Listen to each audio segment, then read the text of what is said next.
Edmund Burke is an unusual figure in a course on the history of philosophy because he wasn't a professional scholar, wasn't a professional academic, wasn't a man who lived the contemplative life. Makes him different from most of the figures that we've encountered so far in our series of lectures. Edmund Burke was a practical politician who was very influential in late 18th century England. He was a member of the House of Commons. He was one of the Rockingham Whigs. And he spent a long career as a practical politician actually working out the connection between political theory and political practice. Burke's primary concern in investigating political life is to find out what works in practice. And not just in practice across the world. His concern is to find out what works in practice under the circumstances of a roughly democratic legislature or a representative legislature. Burke is trying to figure out the ways in which legislatures work, the way in which the new democratic governments that have been set up during the period of the Enlightenment function, what sort of political ideals they ought to be connected with, and in addition, how political theory ought to be connected to political practice. Now, Hume is often seen, or not Hume, but Burke, is often seen as one of the most conservative thinkers of the Enlightenment, as a kind of precursor to romantic reaction.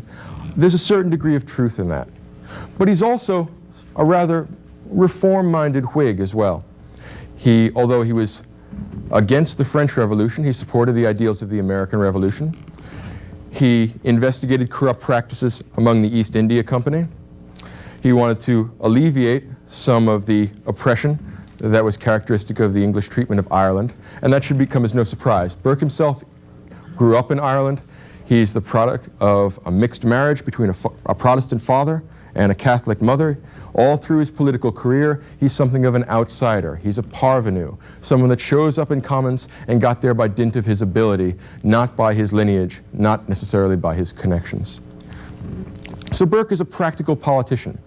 If we think of someone like Kant as being an intellectual scientist or a political scientist in the strict sense of the term, Hume can be thought of as a political engineer. He wants to take the insights of political philosophy and apply them.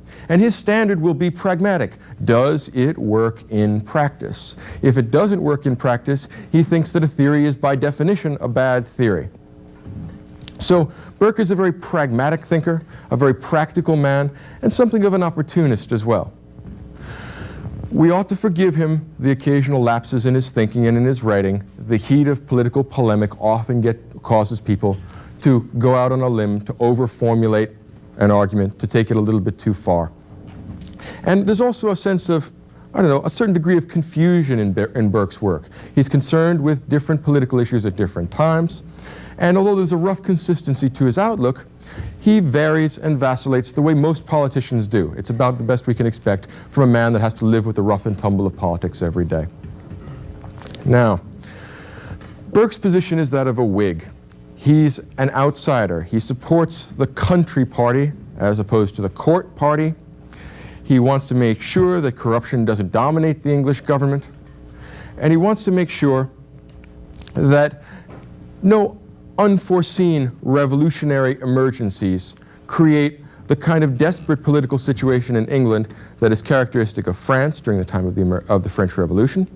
And he also wants to look at the origins of legitimacy, the structure of legislation, and the way in which governments can be reformed, which is part of the project of the Enlightenment, and at the same time made stable, because reform and stability are in some respects antithetical. There's a certain degree of tension between the two.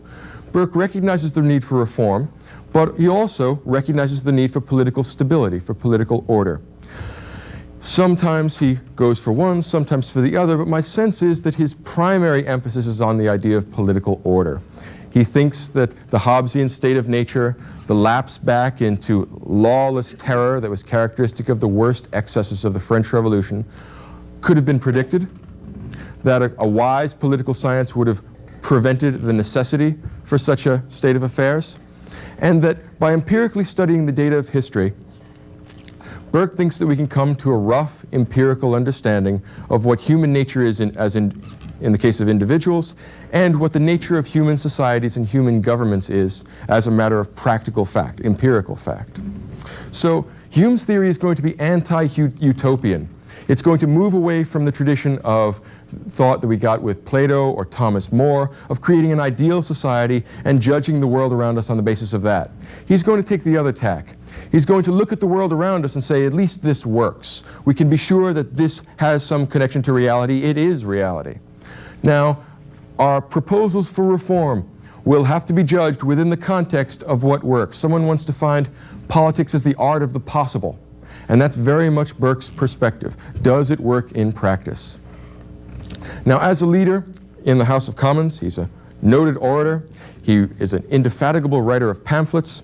And he knows how to manage men. He knows how to manage legislatures. He knows how to get things done. He recognizes the need for reform and pushes for reform when he thinks it's unavoidable. Reform is dangerous because there's always a certain degree of risk involved in changing the status quo. Right? That's the conservative element.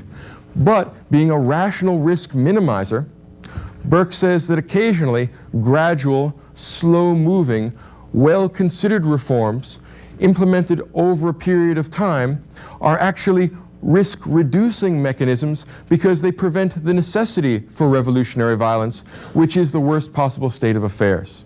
In other words, prior to the beginnings of the American Revolution, Burke advocates liberalizing the relationship with the American colonies. He says, give them some representation in Parliament. You are actually denying them the rights of Englishmen which had been established by the Glorious Revolution. Burke continuously harks back to the Glorious Revolution as his idea of a fine revolution. Not much happens. The change is quick, easy, bloodless. He does his best not to talk about the period of English history between 1640 and 1660 because it would give people the unpleasant impression that once in a while revolutions can't be avoided, and perhaps even the government that he thinks so highly of was based upon an earlier revolution. So when he talks about revolutions of the earlier century, he's talking about the Glorious Revolution. He doesn't want to think about Cromwell. There's a little bit of a disingenuous element here. He is, after all, a practical politician, supporting Whig policies. What's more Whig than to advocate the principles of the Glorious Revolution of '89?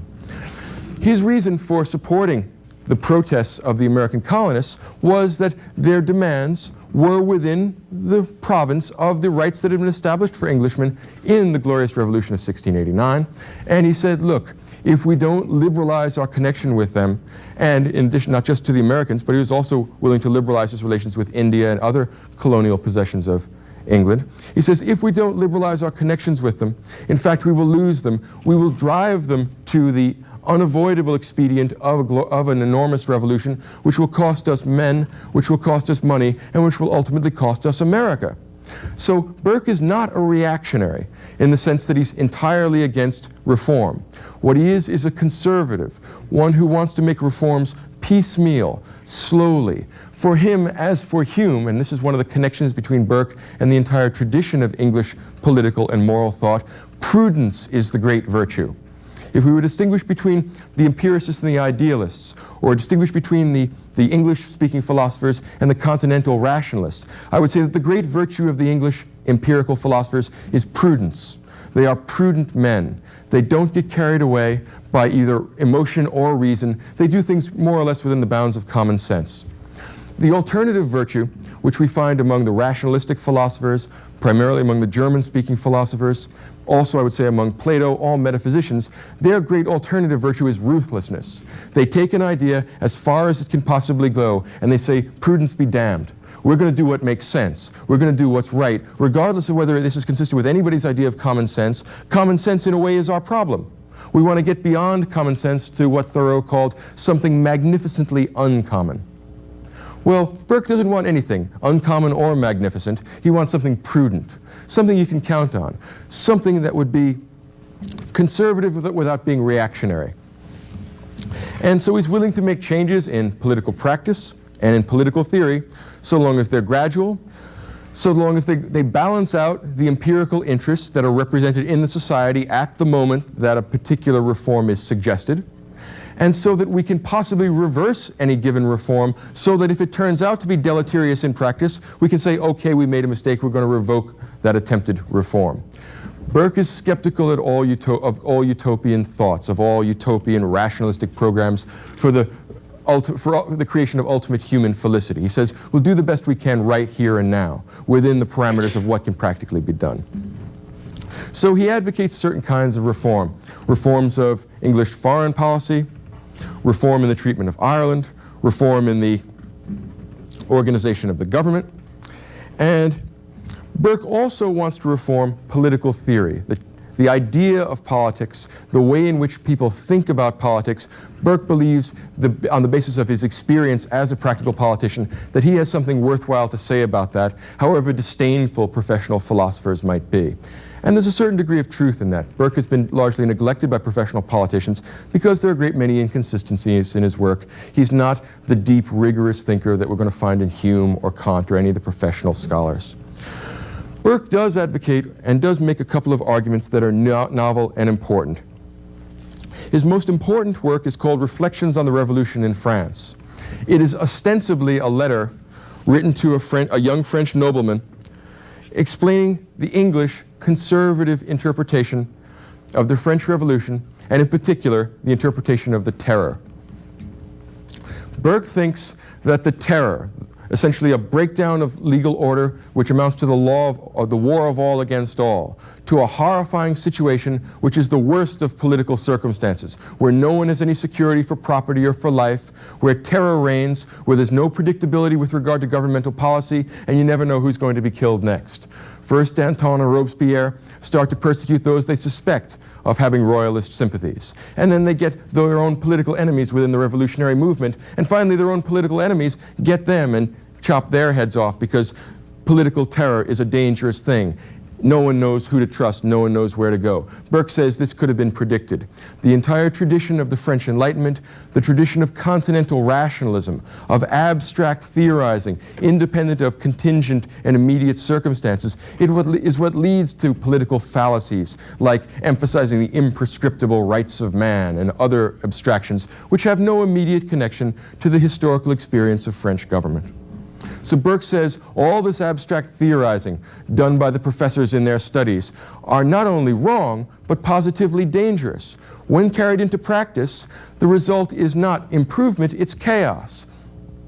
By trying to institute what amounts to a secular millennium, by trying to end the earlier messy, ugly, evil portion of human existence and create a new, fundamentally changed social structure which creates perfect equality and perfect liberty and perfect justice, what you get is perfectly the opposite. All utopian schemes for the immediate creation of perfection are chimerical and wrong. They're an illusion. Burke says practice over theory. What works comes over what we would like. So what Burke says is that the terror is implicit in the French Revolution itself, and that these demands for complete change now are not only unrealistic, but dangerous, and they're the product of this abstract rationalizing that we get in the continental tradition. He thinks that people like Rousseau, with their radical democratic tendencies, their insistence, remember the beginning of Rousseau's Social Contract? Man is born free, but everywhere he is in chains. It's a beautiful, poetic line. Does anyone clearly understand what it means? It means that the world's bad and that lots of political stuff is evil. And Burke says, well, that may be true, but that's a very dangerous idea to introduce. We cannot make complete human liberation tomorrow, or in fact, we cannot create complete human liberation within the foreseeable future. So in practice, that's impossible. He thinks that the abstract tradition of rational inquiry that starts in French culture, I guess, with Descartes, and moves on through the tradition of the French Enlightenment, is dangerous because it neglects practicality in favor of abstract theories that have no immediate connection to historical experience. In some respects, the guillotine is the logical outcome of rationalism.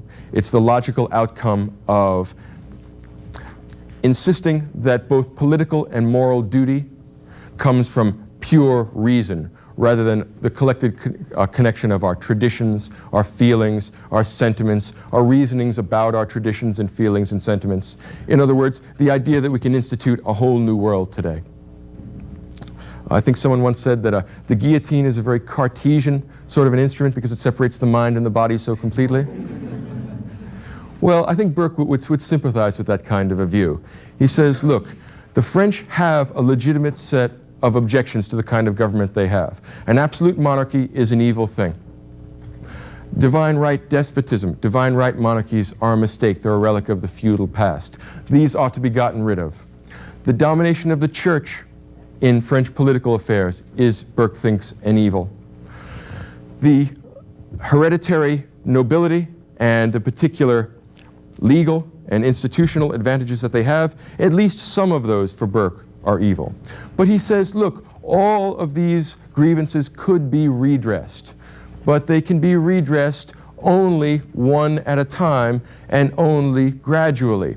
The idea of killing the king and then killing all the nobles and then killing all the people who dispute within the Radical Democratic Party and then starting to kill each other is what you would expect from people that have no connection to their earlier traditions. Because it's tradition, sentiment, a kind of intellectual inertia that keeps society together. Society is not held together by rationality.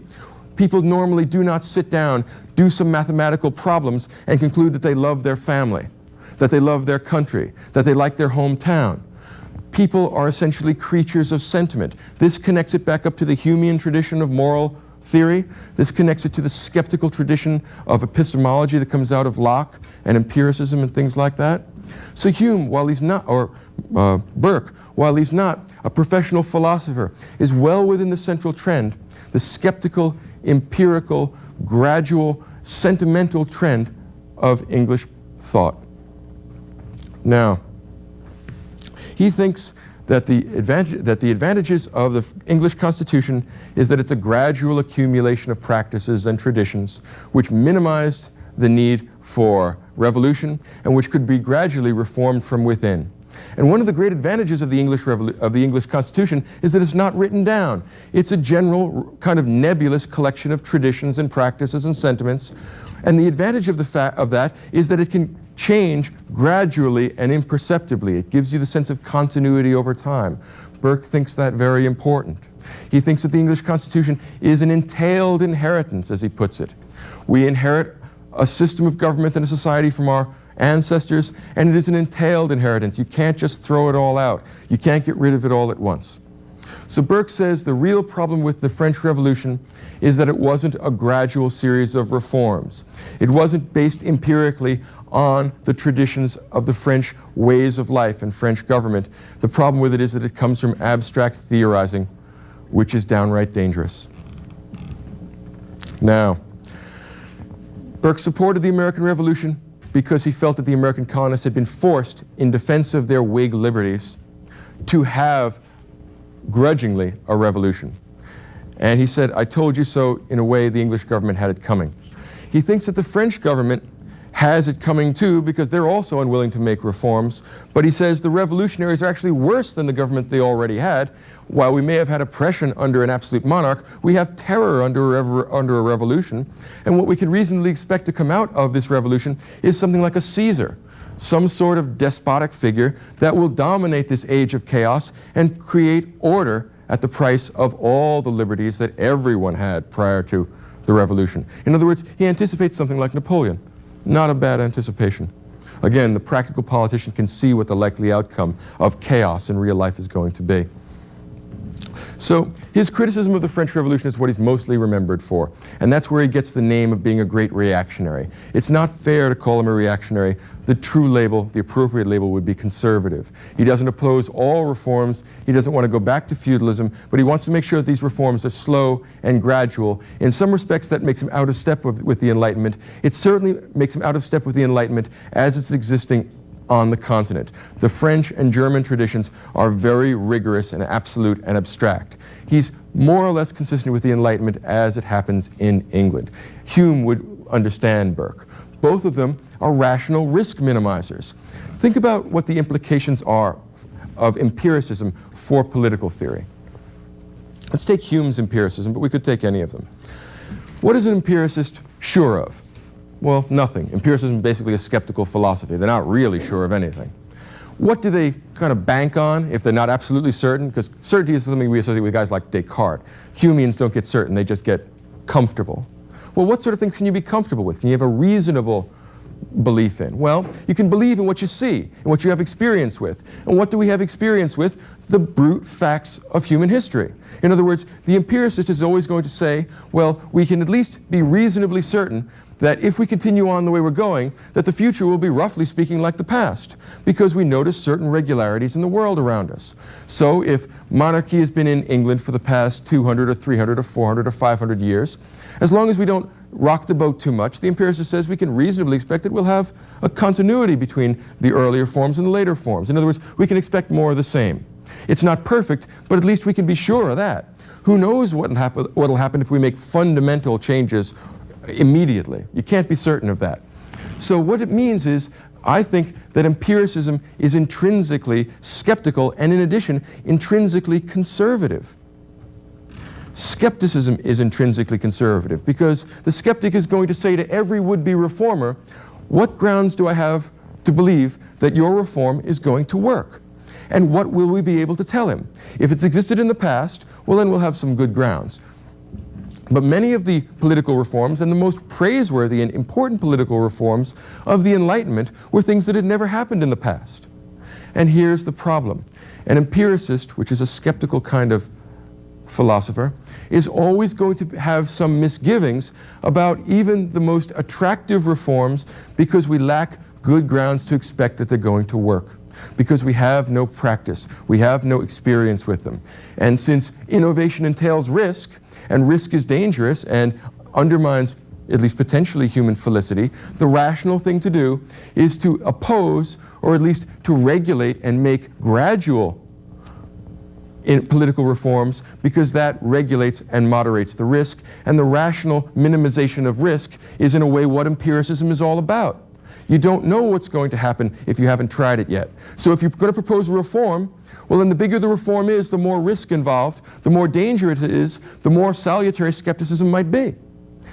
The people who advocate radical, complete, ultimate reform in the political theory of the Enlightenment are all rationalists. None of them are empiricists, and that's not an accident. Dogmatism is connected to rationalism. Remember when I talked about Kant last time?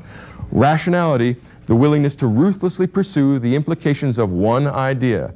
As Kierkegaard said, purity of the heart is the will to one thing. The willingness to take one idea ruthlessly to its logical consequences, that's characteristic of continental rationalism. And the consequences of that in terms of political science is saying all oppression is evil. It's in the Enlightenment that we start to see people begin to object to things like slavery. They begin to object to things like the oppression of women. They begin to object to ideas like the extermination and genocidal treatment of the Indians or non-Western peoples. These ideas are new. We have plenty of experience with the oppression of women. We have lots of experience with slavery. It's existed all throughout the world, throughout most of human history. Innovation in a matter so great and profound as the status of women, or as is in the case of the abolition of slavery, is going to strike an empiricist as being a very dangerous set of changes. Why? Well, what experience do we have with equality between men and women? None. Well, who knows what's going to happen then? And the problem is that that's true.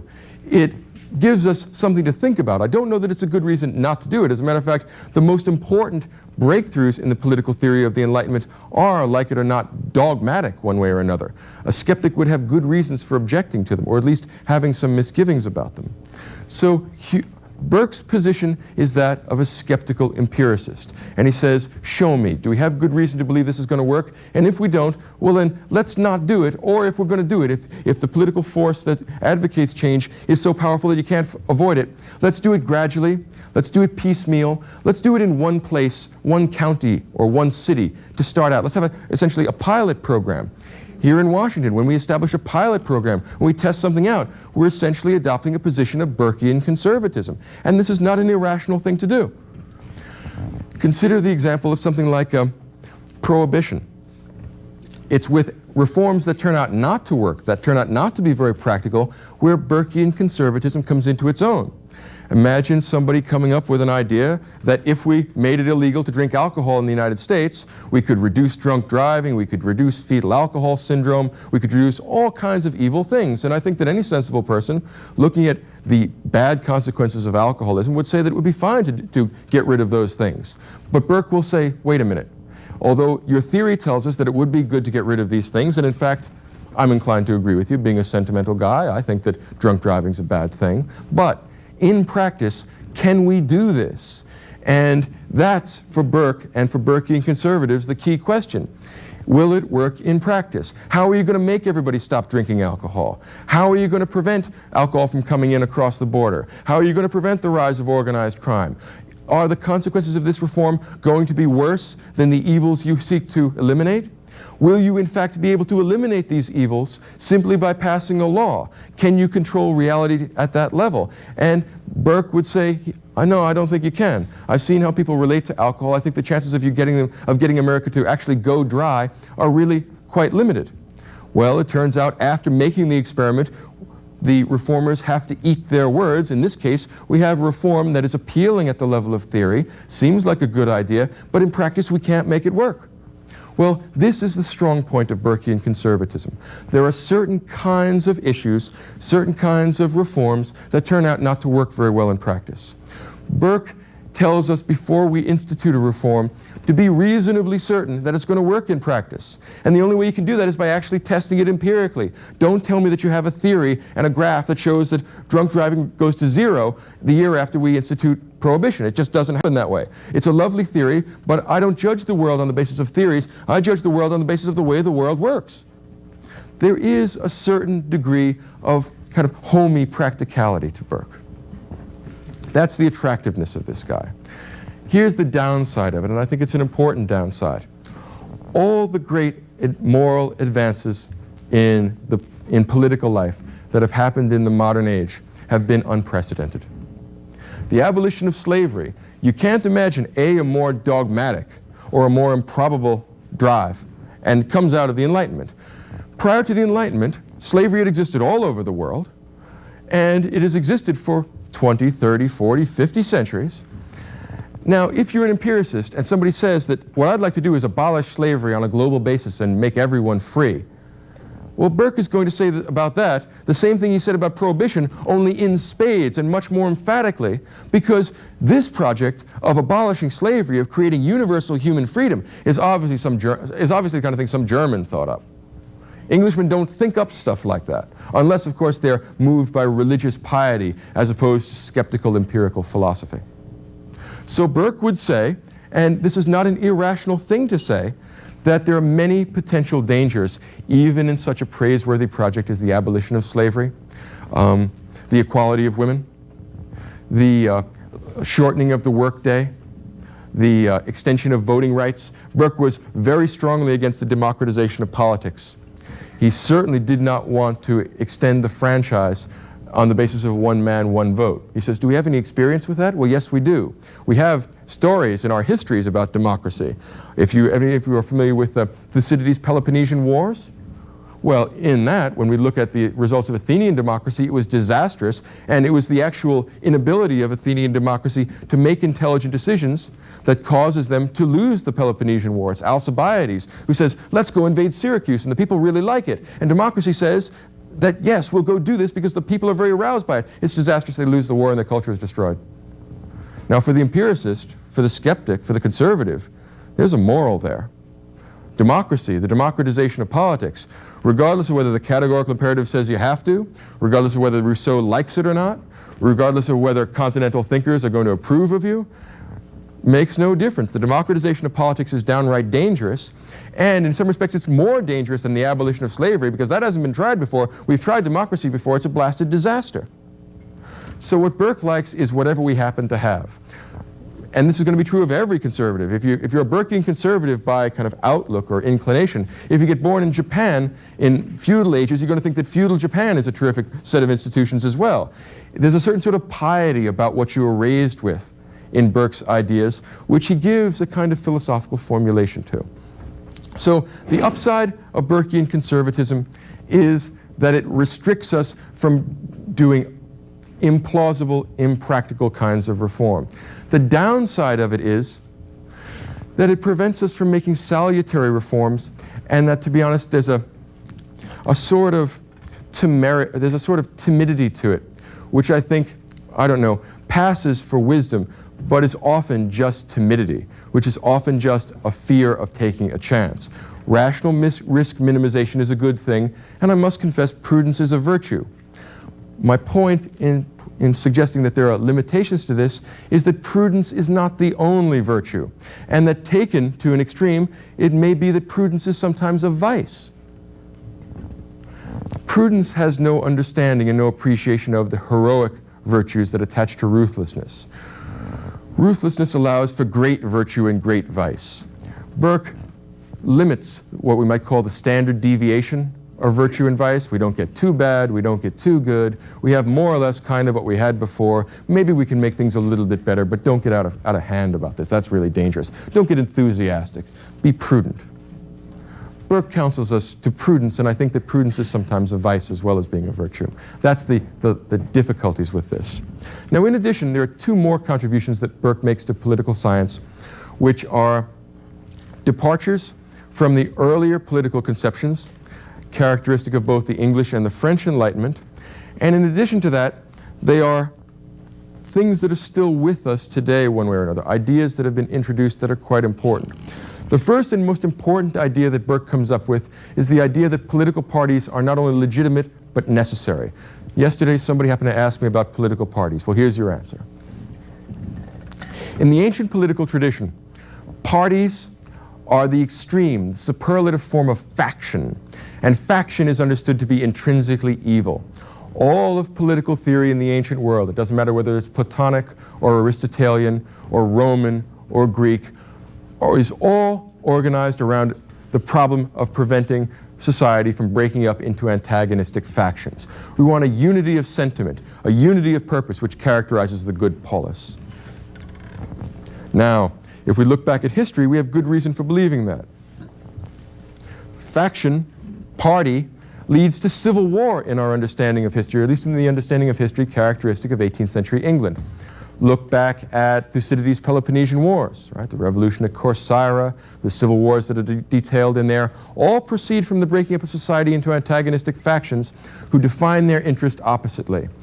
A virtuous individual will be public-spirited, will have no separation of their interest from the interest of society as a whole. That's why the Platonic guardian class is not allowed to have their own family and is not allowed to have their own private property, because that would give them a special, particular interest independent of the interest of the society as a whole. By reducing them to no other interests except the interest of the city as a whole, it prevents, at least in Plato's mind, the emergence of the guardians of the gold class as a faction with separate interests and a separate agenda independent of what's good for the society as a whole. Now, that idea that faction and party are intrinsically evil, a sign of disease within a society, and potentially which will potentially result in a civil war, which means, back to the state of nature, the war of all against all. This idea is taken up, that factions and parties are bad, and it comes right into political theory, and it goes at least as far as Hume.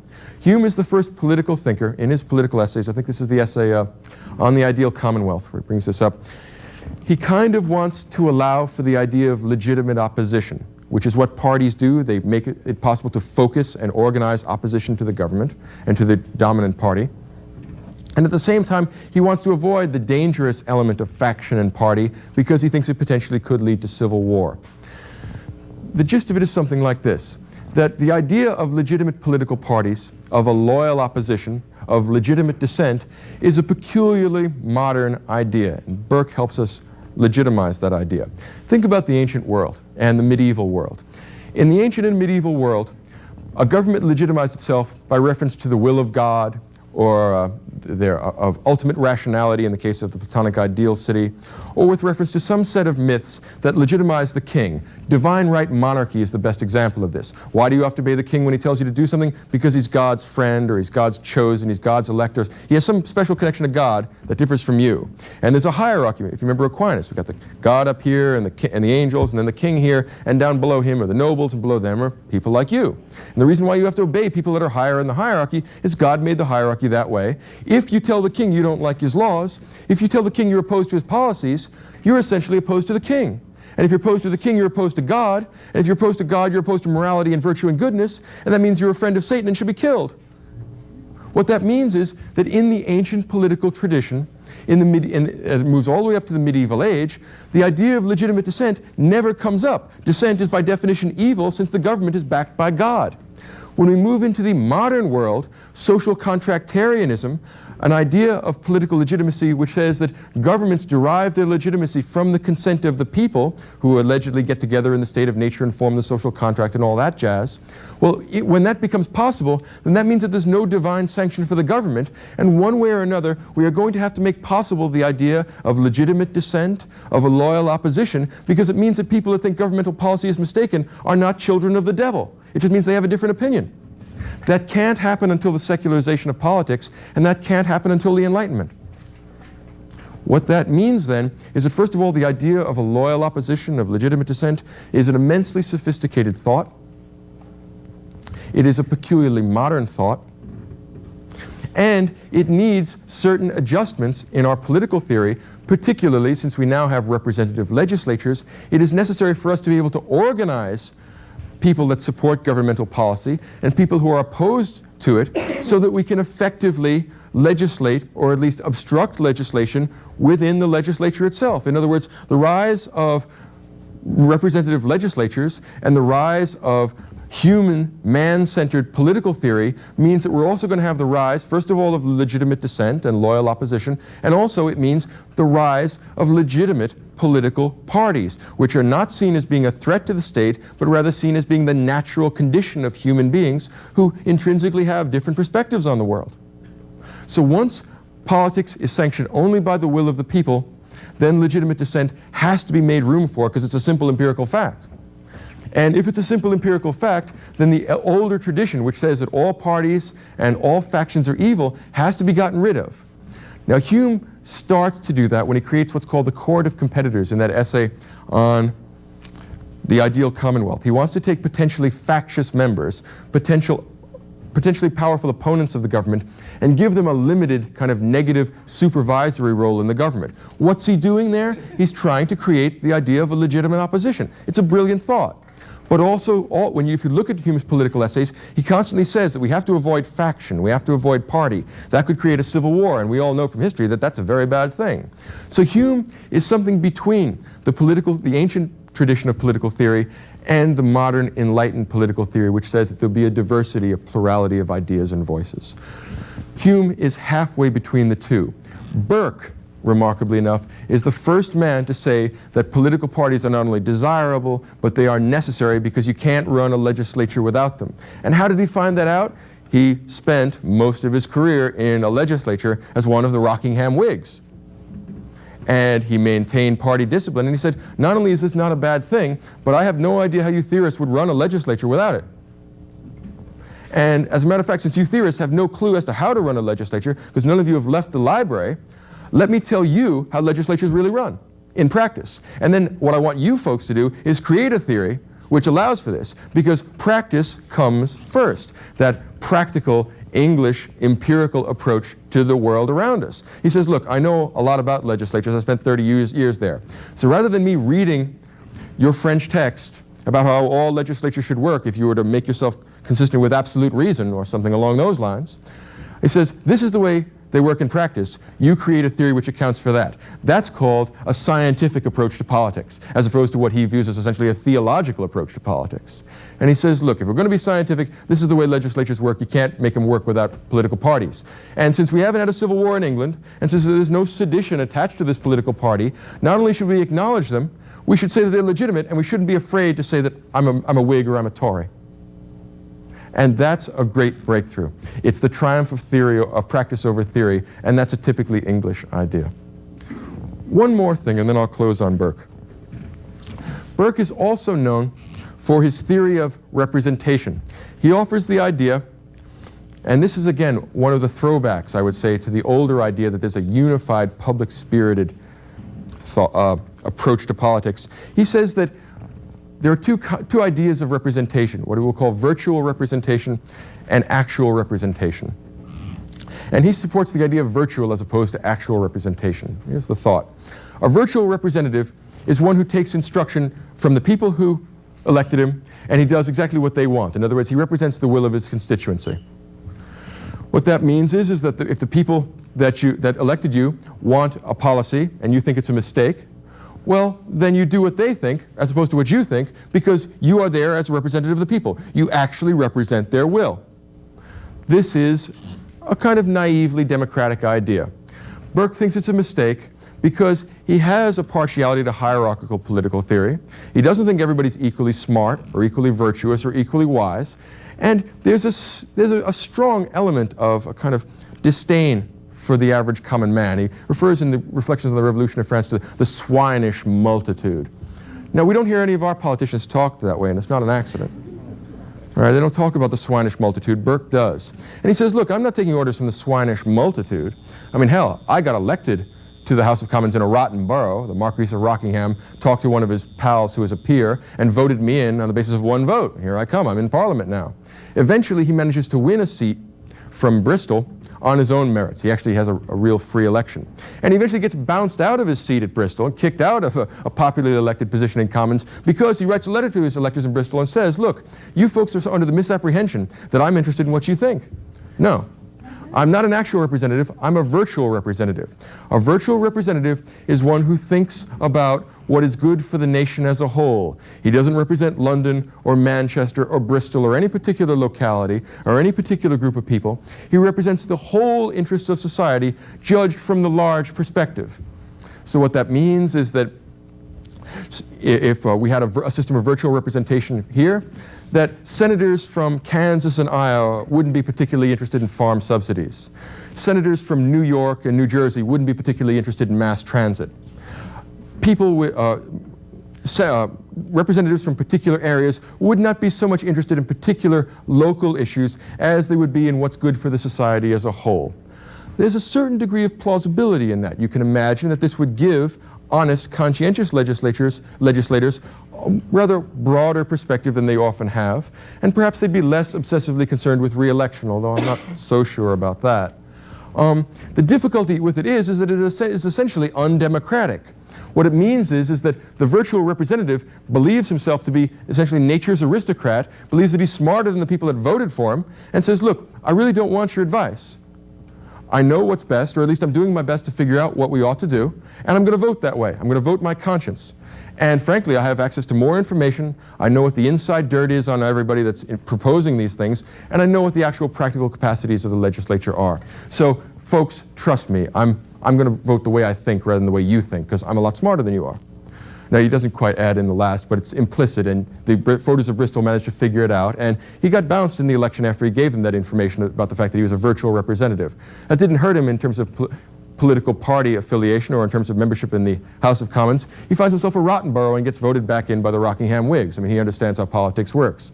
He's something of an opportunist, but that's the downside of what I think is a desirable pragmatism in his political philosophy. He's an engineer, not a scientist. He wants to know, how does it work in practice? I'm not otherwise interested in your theory. Burke, in that respect, is the most philosophical of the practical politicians of the 18th century, and a worthy heir to the English, skeptical, empirical, practical tradition of politics and philosophy.